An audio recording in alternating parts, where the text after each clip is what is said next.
السلام عليكم البنات. في الفيديو ديال اليوم غنشوفوا كيفاش ممكن تستغلوا علب الشوكولا اللي كتجينا في بعض المناسبات ولا كنشريوها. ملي كنستعملوها يعني كناكلوا الشوكولا اللي فيها كنرميوها، في حين انه ممكن نستعملوها في اشياء اخرى مفيده.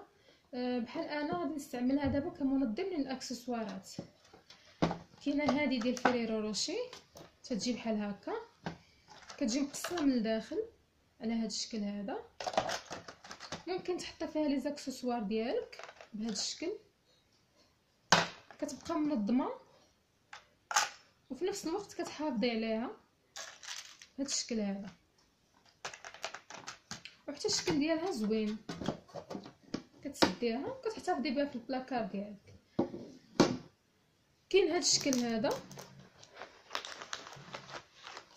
حتى هي كتجي مقسمه بحال هكا، دي كاز بحال هكا مقسمين، حتى هي كديري فيها لي زاكسسوار بحال هكا بهذا الشكل هذا يعني، وكتحتفظي بها. انا خليتها في الكرتونه ديالها كنستعملها وكنرجعها للكرتونه ديالها بحال هكا بهذا الشكل.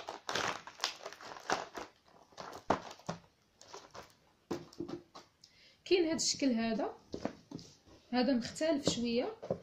هذا الشكل هذا كيجي بحال هكا يعني منظم بهذه الطريقه بحال هكا، ما فيهش ديكاز، منظم بهذه الطريقه يعني لي طوليه بحال هكا متوازيه.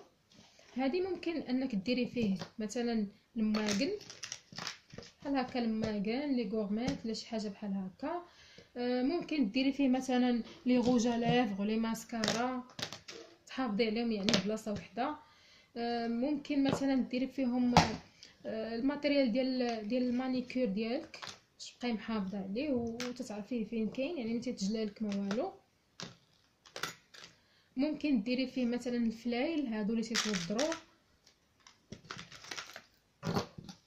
يعني اشياء كثيره ممكن انك تستغليها وديريها فيها. منها تتنظم لك، منها تتعرفي كل حاجه فين كاينه وتتحافظي على الحاجه بحال هكا.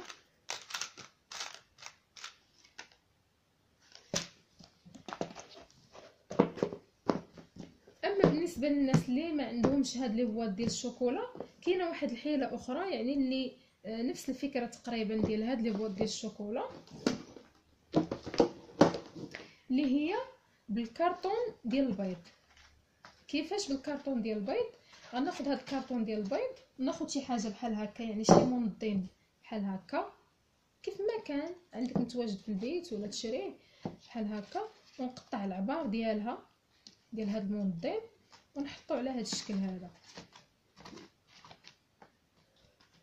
يعني هنا ممكن ندير فيه الاشياء ديالي، ممكن ندير فيه الاكسسوارات ديالي وكاع الاشياء يعني اللي بغيت ننظمها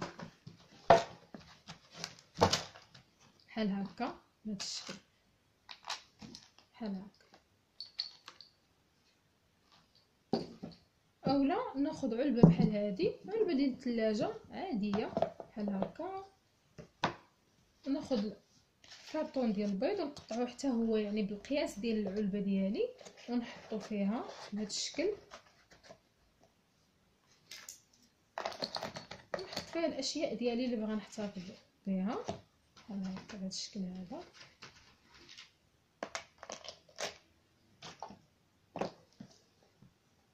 كتبقى منظمه وفي نفس الوقت كتحافظ لك حتى هي عليها وكتعطيك نفس الخاصيه ديال العلب ديال الشوكولا بحال هكا. كتسدي عليها وتحطيها في البلاكار ديالك. كنتمنى الفيديو ديالي يعجبكم وكنتمنى انكم تستافدوا منه ولو الشيء القليل، وما تنساوش اشتراك في القناه وجيم لا فيديو.